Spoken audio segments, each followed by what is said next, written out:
Het-Heru, Namaste, Assalamu alaikum, Shalom. This is Kisakma Keperu with another broadcast for you. And today we're going to talk about the new year, 2018, that's upon us now. And a lot of us are looking forward to a better year than 2017. And I know a lot of us partying, having fun, trying to bring in the new year with the bash. So let's talk about that. Let's talk about what we can expect for 2018 and how we should approach this. Now, as Cometians or spiritual individuals or whatever definition or label you want to place upon yourself, and one of the things that we should always be looking to do is prepare ourselves for the new year well in advance. We shouldn't wait till the new year hits us to start making plans about things that we want to do, accomplish, and things of that nature. And for my person, I started planning 4 months ago, I think it was, about, and the way you plan things is by this. You do a reading. You go to a diviner, and that person, he or she will do a reading for you on what the new year will bring, and then you start preparing for that. And remember, too, you also have to approach any type of oracle reading with a very centered frame of mind, because sometimes the oracle will reveal things that may not be, you may not be happy with. Like that year may be one where you may have a breakup, or you may not make as much money as you think you were, or there may be some type of personal tragedy like that. But you always have to be centered and don't allow your imagination to run wild with you, because sometimes readings a lot of times readings can change, because it's up to you to work them to your advantage. And the thing that I do is, not only do I do a yearly reading, but I do a reading for every month, so I know what's coming up, and I don't want it, because I don't want any surprises. There was a time before I got into spiritual culture where things were just blindsiding me. I was getting hit by this and that, and that's just enough of this. So one of the first things I did when I got to spiritual culture was I started really studying the oracles and divination. And I said, well, I want to know what's going to happen, so I can prepare for it. And then you go through the various stages. The first stage is you'll learn how to do oracle readings, and then you'll start to see the readings and interpret them. But it'll be a very subjective interpretation, and you'll start to freak out, and you'll look at the bad side of everything, and you won't know, like, hey, you know what? It doesn't necessarily mean that just because it says this, it doesn't mean tragedy, or it doesn't mean a downside. But this is why a diviner has been trained to set aside his or her emotions to give you a very objective perspective on things. Because sometimes you can get diviners, especially in this Western culture, who only want to give you good luck, because they tell you about good luck, because they know they do that, you'll come back to them. But you don't want that. You want them to tell you the truth about what's going to happen. So looking at 2018, you want to go to a diviner, start working with somebody to forecast what is going to happen, what do I need to look out for, and what do I need to start planning. That is really the best way to approach the new year, not with like resolutions, because anybody can make a resolution. But the oracle will reveal to you if what you desire, what you want, is going to come to fruition. If it doesn't come to fruition, why? What you need to do to make it happen. And again, those blind things, what's going to happen that you may not be able to see. Maybe you're going to get audited this year. That can happen, and the oracle will reveal that. So you need to be careful that maybe your business will flourish, and before you know it, you'll come into a windfall of money. And you'll see that in the oracle reading. That's something that's pretty good. But one of the things we also do is we do oracle readings for just the state of the country, and say, well, what can the country expect? So I want to talk a little bit about that as opposed to individually, because obviously I can't do readings for everybody, or that's why I advise you go to a diviner that's in your local area, or if you want, feel free to contact me, and I could set up a consultation with you to do a reading. But one of the things I went to the oracles was to ask about what can we expect for 2018, right? And I already had an idea, because you can actually see it coming. So when I went to the oracle, I went to the great oracle of Tahuti, the Metu Neter, and it pretty much just outlined the same thing of what I thought. And because it's so blatant in your face, it was just there, right there, obvious again. And so I want to talk a little bit about that and actually show you what came up. And again, this is from the Great Oracle of Tahuti, the Metu Neter. Any one of you can learn to use this. So the first card came up, the Shep card, and Sheps are the ancestors, and it deals basically with history, the ancestors, tradition. Next one came up is Harukuhudi, the enforcer of justice, and this is Ma'at. So Ma'at says the law. If you break the law, Tahuti goes out there and brings back balance. I'm sorry, Harukuhudi goes out there and brings back balance. Okay. So these are the two readings I got for the year. So the one thing I really started to gather from the direction of things is that, the ancient traditions, the culture, and I don't even say ancient traditions, let's just say, well, for example, the nuclear family, the idea of getting with a mate, all of this is going to come under attack more and more and more. And we see that the cabal, the ruling elite, their plan is to disrupt the traditional ways of doing things, to break that up, because they've already done their 10, 20-year plan of the direction they want to take the world in, and they're enacting that plan. And it's, to me, if your third eye is open, you can obviously see how things are going. So they're attacking the family, they're attacking the idea of gender, and they're using programming in a sense of everyday individuals who may seem passionate about their viewpoints, but they are agents for these things. And so what they're doing is, if you are someone who is, like we use the term traditionalist, then they enact techniques like bullying you or trolling you on the internet to get you to accept their way of life, whatever it may be. So it's not going to be a situation where it's just live and let live. They want you to actively accept these new terms, definitions, and ideas by hook or crook. So they're going to force their way, which is what Harukuhudi is all about, to trying to get you to accept these things, and these things are incorrect ideas, incorrect notions, So the mere fact and the idea, as you see currently, what's going on with the whole idea of the sexual harassment and all that, is that if you just merely, say hi or ask a woman out on a date, that can be interpreted as sexual harassment according to how she feels about it. I mean, if she likes you, then everything is groovy. But if she was never interested in you, then she has the right to complain to HR. On the flip side of that, men who do undergo a type of sexual harassment in the workplace, their feelings or their considerations are never taken valid. In fact, most often they're made fun of or laughed at. You know what I mean? You'll see that there is this imbalance. So we need to put this back in balance, and so you'll see this attack on this attack where we're creating more division.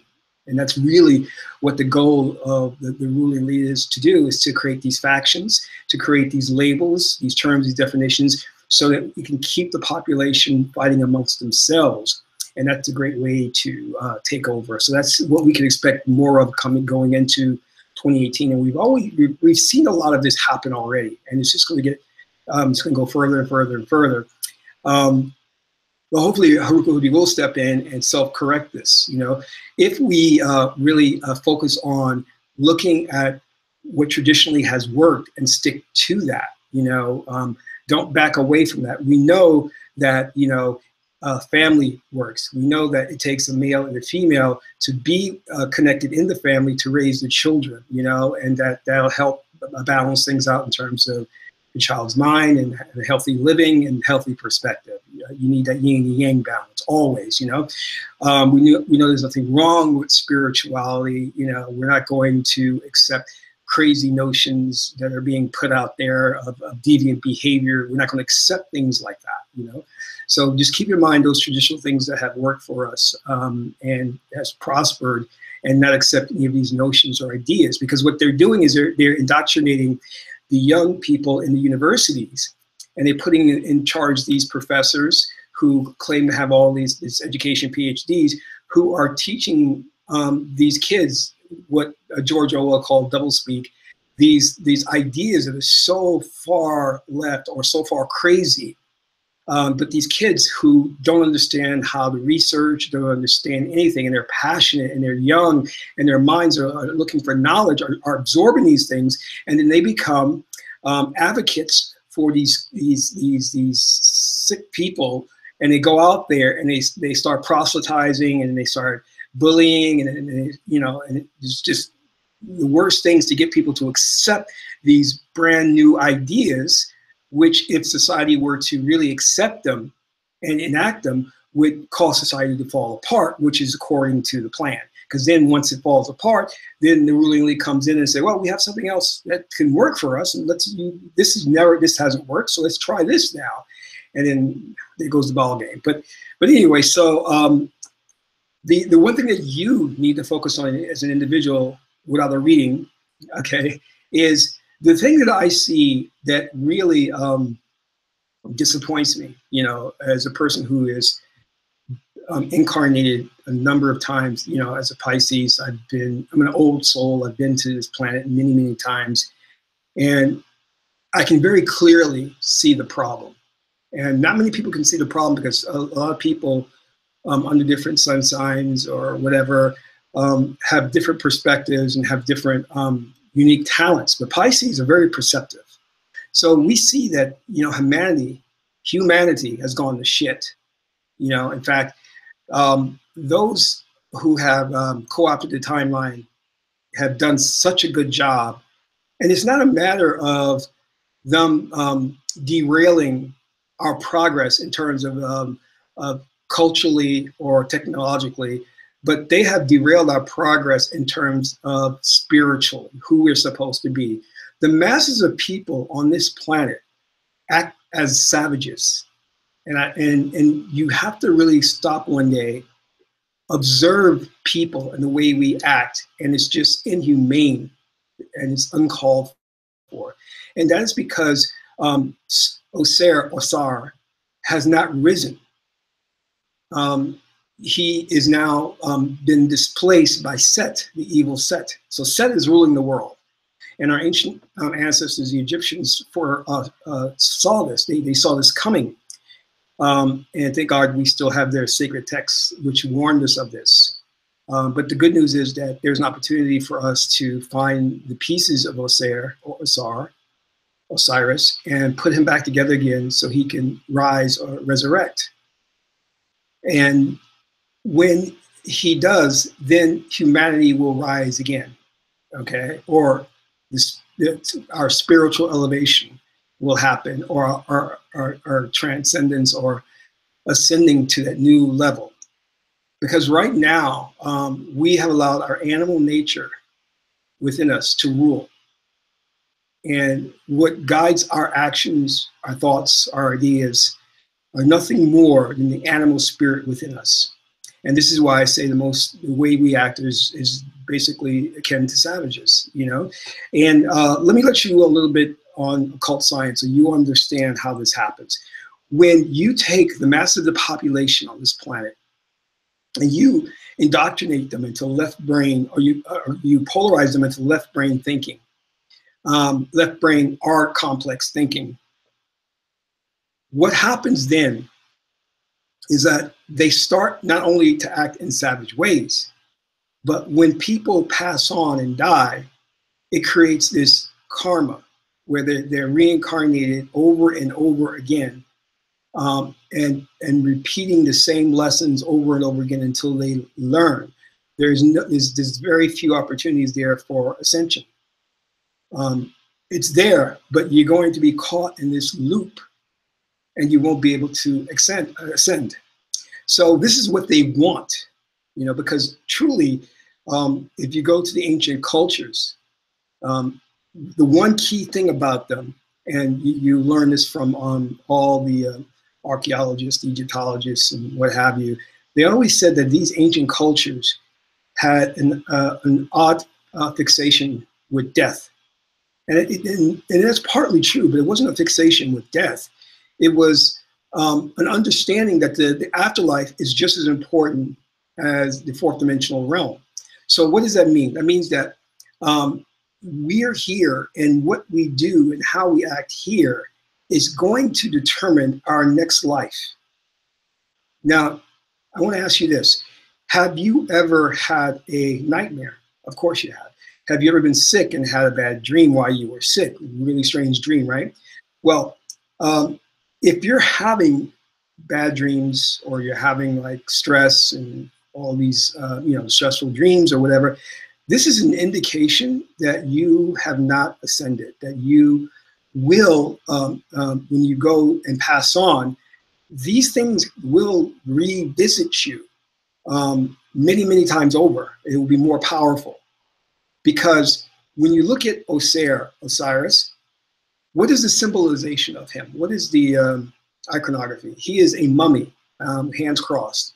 He's mummified. What that means is that he is dead to the things of the world, meaning that nothing moves him.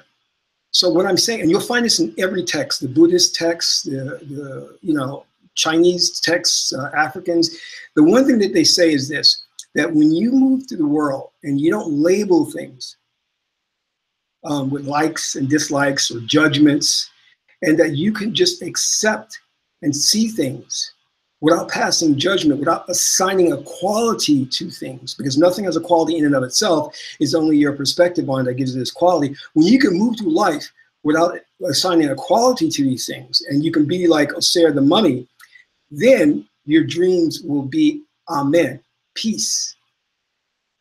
And when your dreams are Amen, which is symbolized by 0, then you will, when you pass on and die and you go through the duat, or the underworld, you will not be bombarded with these negative apparitions and negative dreams and stuff like that.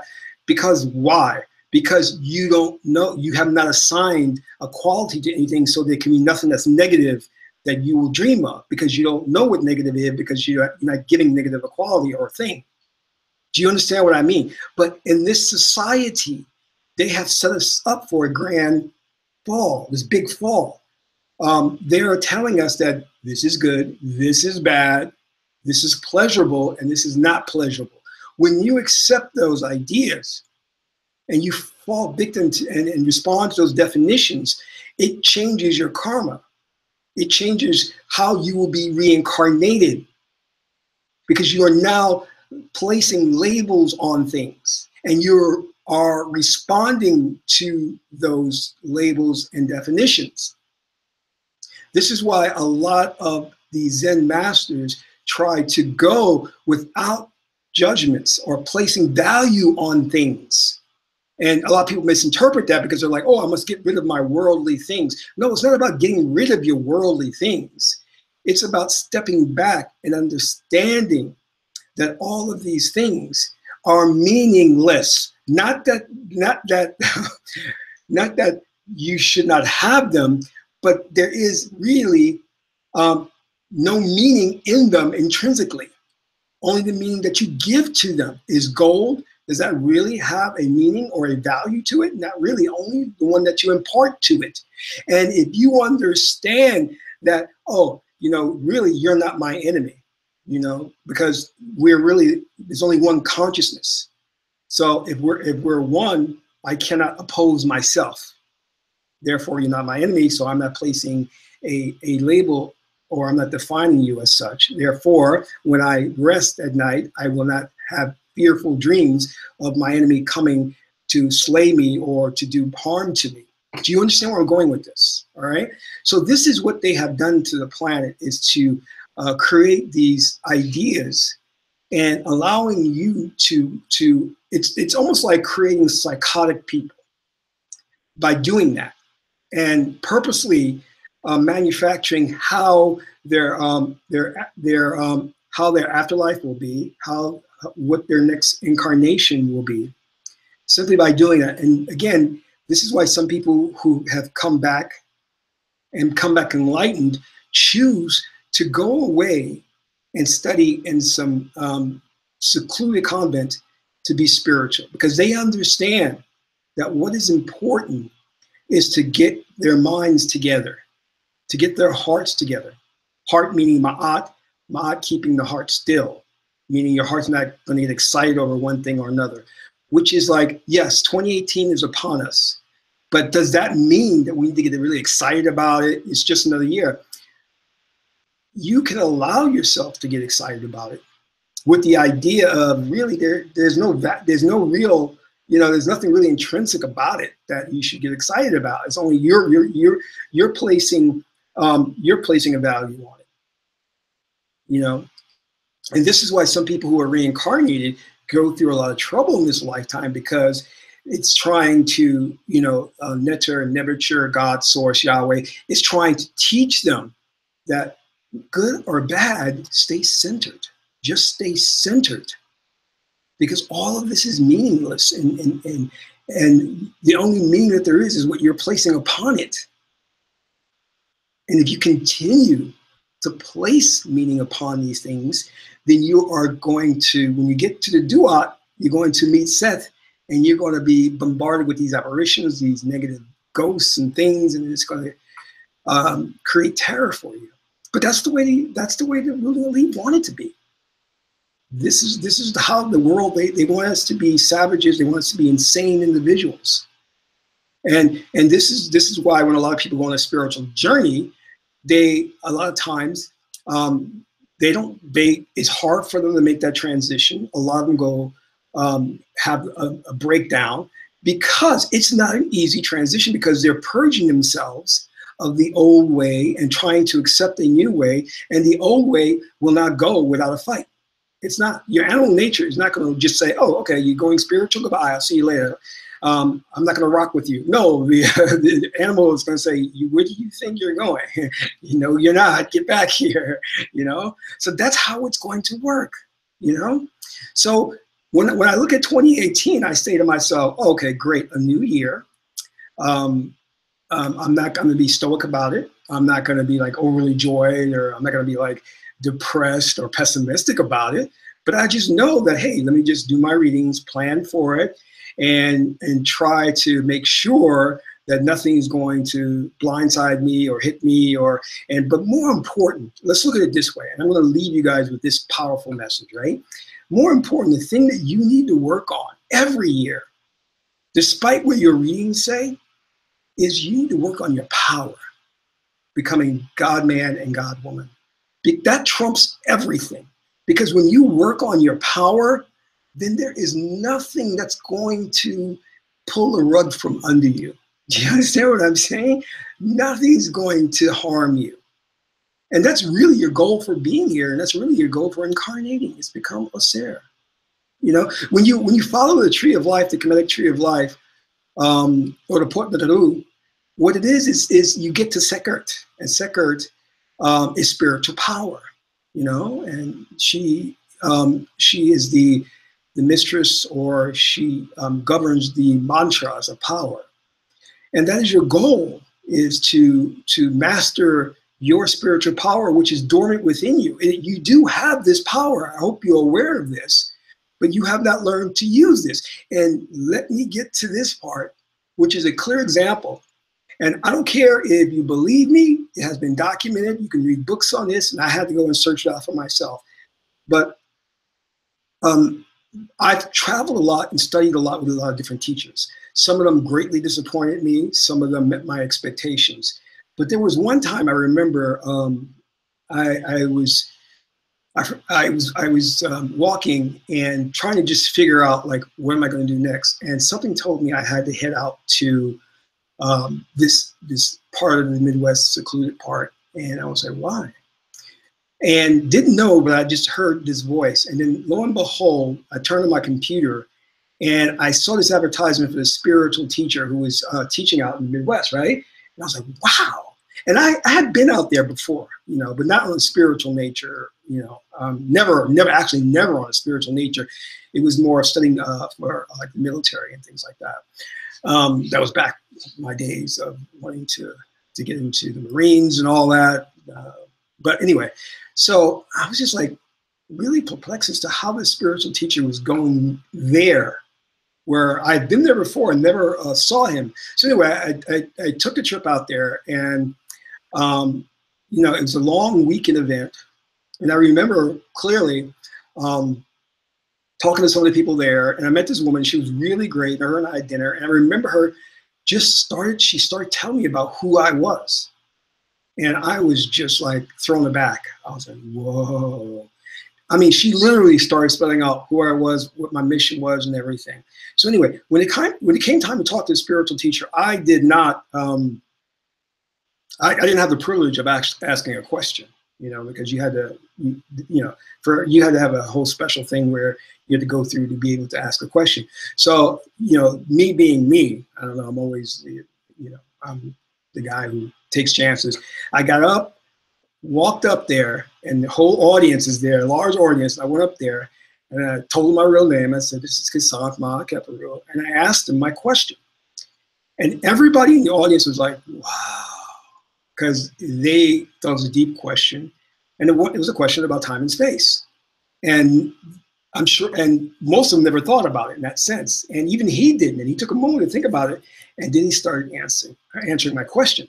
And then what proceeded from there was him and I going back with a dialogue about this, the implications of that, and it was really profound. And the question caused so much thought-provoking discussion that they actually recorded it and put it on YouTube. And as I met different people years later, they always referred back to that question. It was like, that was like an awesome question. I said, thank you. But the one thing that I actually took away from that, and this is where I'm getting at, and talking about your power, is that I remember talking to him, and him and I actually, we went in the back of the stage, and then him and I talked for a while. And I was saying to him, there is no possible way that you could be here. No one comes here. This is such a remote location. We're only like, you have like military training camps that come here. How could you be here? This is impossible. But then, and that was really the most important question that that really was on my mind. And then as I went back to the hotel, it just kept bothering me. How is he here? Why is he here? And then when I went home on the plane, everything dawned on me. Everything dawned on me. And I said to myself, I get it. I get it. And it works back to this. This reality that we exist in is an alignment of our thoughts and beliefs. Okay? So it is a construct. It is not an absolute objective reality. But we are made to believe that. So what am I saying? He's only there because of what is in me needs that. You understand what I'm saying? So if you're planning 2018 and you want to know how to make the best of it, the only way to do that is not to consciously plan it out and think, oh, well, I need to do this according to my list, this. No, because you see, within you is a set of core beliefs that you accept. And those core beliefs and ideas and wishes and wants are what's going to resonate and create the reality or the projection of what you deem to be a reality before you. It is not the conscious self, but it's what's trapped in the darkest realms of you. I shouldn't say darkest realms, but it's in you. When I mean by darkest realms, I'm talking about the subconscious mind within you. And I'm going to distinguish this between the shadow self, because it's not the shadow self, but it's the core belief system that's within you, the beliefs that you tend to accept and the desires you want. But they are powerful beliefs. So if you are having these powerful beliefs, right, then because you are a reality generating machine, what's going to happen is that you're going to create the reality, construct things and circumstances to meet the reality that you want. You understand what I'm saying? So whether it is you walking someplace and meeting a person who happens to be a wealthy individual, and he just happens to be looking for a type of investment that your business is about, then that's how your magic works. It's all within you. because the reality that we experience is not really a shared reality. It's your subjective reality. It's you going through it yourself, and everything else is just a projection of people that you've created and circumstances that you created so you can have this reality. But if you want it to be what you want and not what other people want, meaning the ruling elite, the cabal, you have to have something within you in your heart that is passionate, that wants it.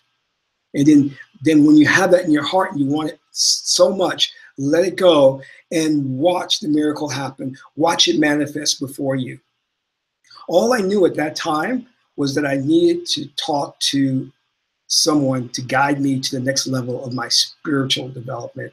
So what did my internal spiritual power do? It manifested a situation where it was in a location that I was familiar with, but it manifested a situation where the spiritual leader would be there, and I would go there, and I have continued to go there to learn from him.